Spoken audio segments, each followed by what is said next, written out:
Bonjour à tous et bienvenue dans cette nouvelle vidéo où on va maintenant se poser et essayer de créer des fonctions pour notre modèle post afin de s'aider à la composition des vues au niveau de notre application.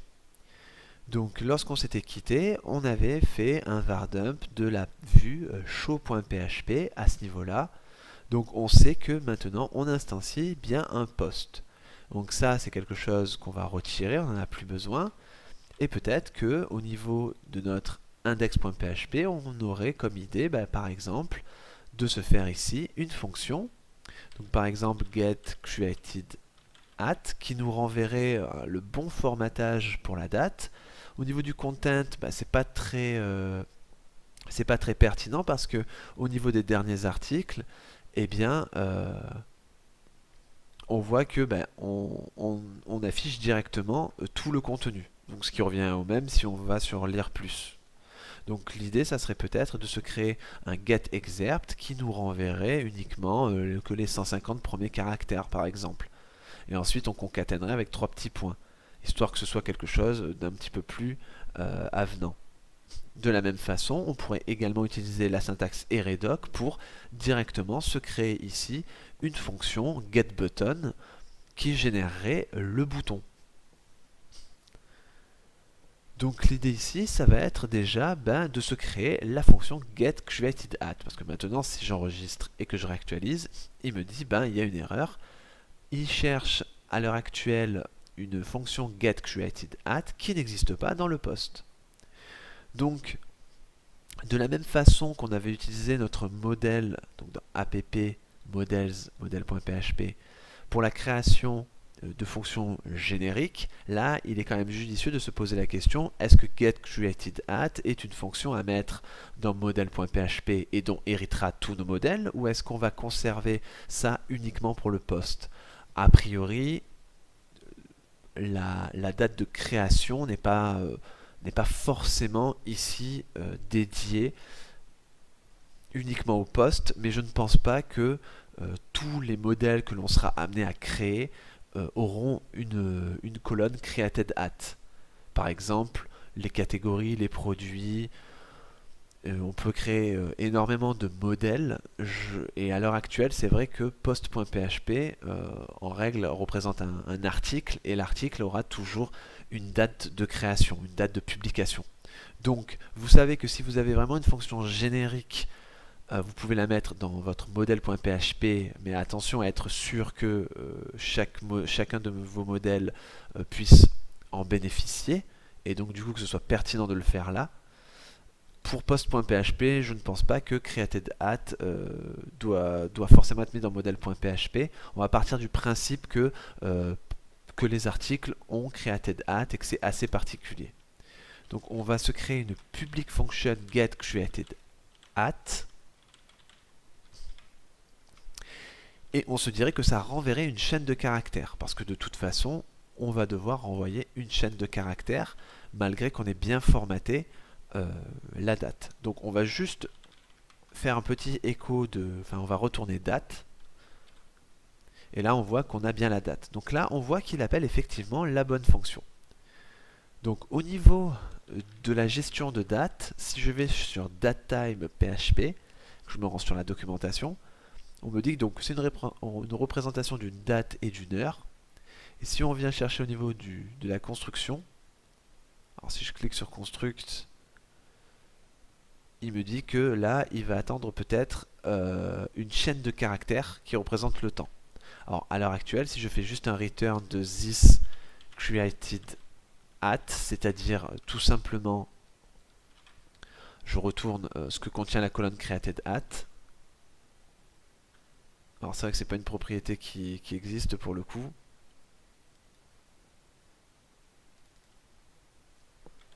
On va peut-être faire un écho. Il dit que la propriété n'est pas définie. Alors je crois que c'est juste parce qu'on l'a mal formaté. Et là, il attend une chaîne de caractères et ce n'en est pas une. Donc on va laisser ça comme ça. Donc on réécrit exactement comme la nomenclature le permet au niveau de la colonne. Et là on voit qu'on a accès à notre attribut. Donc là, on est à 2020-05-20 13 34 20. Donc c'est pas forcément très joli. Donc ici, si je veux faire un petit var_dump de thisCreatedAt pour essayer de le voir d'un petit peu plus près, on voit que c'est une chaîne de caractères. Et c'est plutôt étrange parce que si je type in que je veux une chaîne de caractères, il me dit qu'il n'est pas content, alors que c'en est bien une. Je vais peut-être juste faire un return. Voilà. Donc là, effectivement, on retourne bien une chaîne de caractères, et ça serait une chaîne de caractères qu'on peut utiliser à la construction de notre instance de datetime. Donc ici, ce qu'on peut faire, c'est de retourner. Alors, on se dirait qu'on aurait un new datetime. Voilà. On lui passerait thisCreatedAt. Donc on va venir stocker ça dans une variable, histoire de faire les choses calmement. Et ensuite, on va faire un petit var_dump de date. Alors, je vais retirer le type-in parce qu'un coup, je vais vouloir var_dump quelque chose qui est une instance, un coup, ça sera bien une chaîne de caractères, et une fois sur deux, il va m'embêter en me disant que ce n'est pas une chaîne de caractères. C'est effectivement ce qu'on veut en temps normal, mais là, comme on est en train de tester des choses, on va retirer ça. Et là, on voit que j'ai un objet datetime. Très bien. Et sur l'objet datetime, je peux utiliser une fonction qui s'appelle format. Alors, je ne sais pas si on va la retrouver, voilà. Et cette fonction format, elle prend du coup en argument une chaîne de caractères à ce niveau-là. Donc, et une chaîne de caractères en fait qui est composée de différents caractères. Donc ces caractères-là, ce sont des caractères qui précisent comment je veux formater justement ma date. Donc là, vous avez grand Y, c'est pour l'année, M c'est pour le mois, D c'est pour le jour, parce que forcément c'est en anglais. Donc on pourrait se dire que là, à ce niveau-là, mon instance de datetime sur $date, je vais lui faire format. Et là, si vous ne savez pas formater du coup votre date, vous pouvez aller récupérer le tableau. Alors je ne sais pas forcément où on peut retrouver le tableau qui concerne la nomenclature pour le formatage. Donc on va plutôt voir le format date ici. Voilà, si on fait une recherche de date au niveau de la documentation, on se retrouve ici avec le tableau. Et là, vous voyez par exemple, si on veut le jour, on voit que c'est petit d. Le jour de la semaine, en 3 lettres, ça serait grand D, mais bien sûr c'est en anglais, donc on aurait mon pour Monday, etc., etc. Donc ça, vous choisissez le formatage que vous désirez. Nous, on va rester sur quelque chose d'assez simple. On va mettre le jour, slash le mois, slash l'année. Je vais mettre un espace, je vais marquer A, et on pourrait mettre l'heure et la minute. Très honnêtement, je crois que les secondes, on s'en fiche pour la publication d'un article, mais libre à vous d'amener ce que vous voulez. Donc là, je vais enregistrer, et on va voir qu'il m'a reformaté bien comme il faut ma chaîne de caractères. Donc là, on se retrouve avec 20/05/2020, donc le 20 mai 2020, date à laquelle j'ai certainement créé l'article, à 13h05, heure à laquelle j'ai certainement créé l'article. Donc maintenant, au lieu de stocker et de chaîner comme ça le stockage de variables et de retourner enfin une énième variable, ce qu'on peut faire, c'est par exemple englober ce new datetime de parenthèses, ce qui nous permet pour le coup, c'est comme si on avait une gigantesque variable et dessus on peut venir chaîner notre fonction format. Et dessus je fais flèche format et je formate avec l'argument que je veux. On peut retirer le var_dump et là ce qu'on peut faire c'est tout simplement retourner tout ça. Et enfin je peux type int en disant je veux que tu me renvoies une chaîne de caractères. Et si je réactualise, on est bon. On a bien 20/05/2020 à et l'heure. Donc au niveau du small, on peut mettre publier le. Et comme ça, on se retrouve avec quelque chose de sympa. On peut même user un petit peu des classes. Donc on peut avoir badge-primary pour avoir quelque chose d'un peu plus sympa au niveau de notre visuel.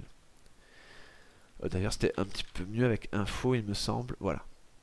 Donc ce qu'on va faire, c'est maintenant se créer une fonction de getExcerpt. Alors cette fonction-là, elle va permettre de raccourcir le contenu de notre post. Donc c'est quelque chose, encore une fois, qui est bien propre à notre modèle post. Donc on va la créer dans notre modèle post. Donc on est parti. Public function getExcerpt. Et on sait que ça va également retourner une chaîne de caractères. Donc pour faire ça, c'est quelque chose d'assez facile. On utilise toujours substring, donc qui est une fonction que normalement vous êtes amené à avoir vue dans la documentation. Donc on va faire un return, et là on va faire un substring. Et là on me dit quelle chaîne de caractères je veux couper. Et bien on va faire this content, puisque comme on se retrouve maintenant dans une instance de post, si je fais this content, comme tout à l'heure j'ai fait this created at, on accède au contenu en base de données. Ensuite on va dire le start, donc à partir de où on veut démarrer. Nous on veut démarrer à partir du début, donc à partir de 0. Et a priori on va se dire allez 120 caractères, ou 150, c'est comme vous voulez. Et on va juste concaténer avec 3 petits points, histoire de dire que l'article n'est pas fini. Et on aurait un retour qui essaierait de mimer un extrait. Alors là, forcément, je réactualise, il ne se passe absolument rien, parce que maintenant, au niveau de ma vue, je peux tout à fait faire un getExcerpt. Excerpt. Et là, on voit qu'on a un retour au niveau, un retour tronqué au niveau de notre vue.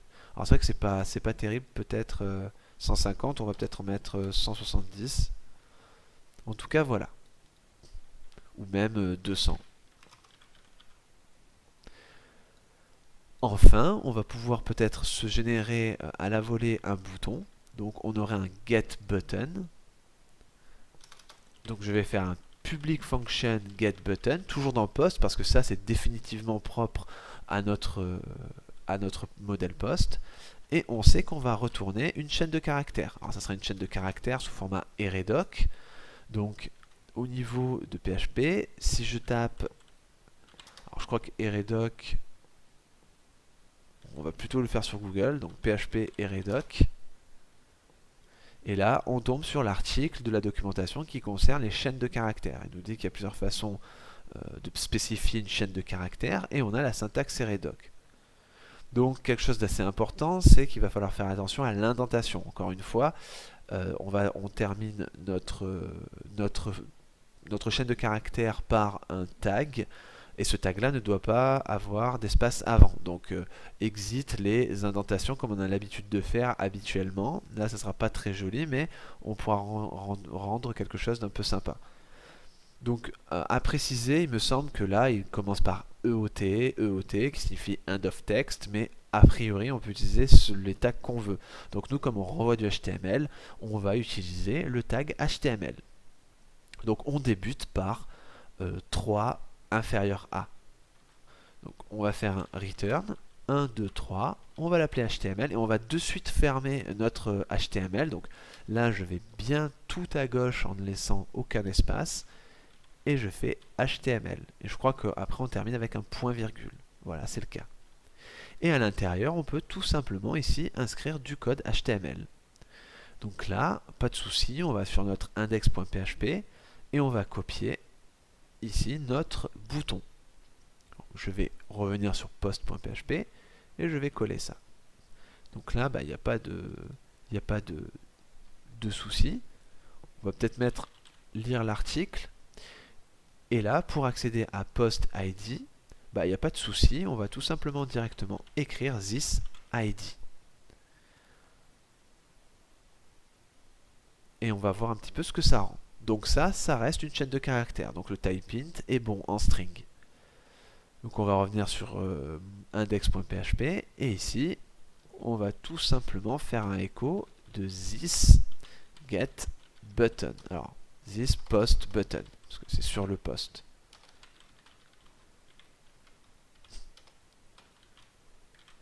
Et on va voir ce que ça nous rend.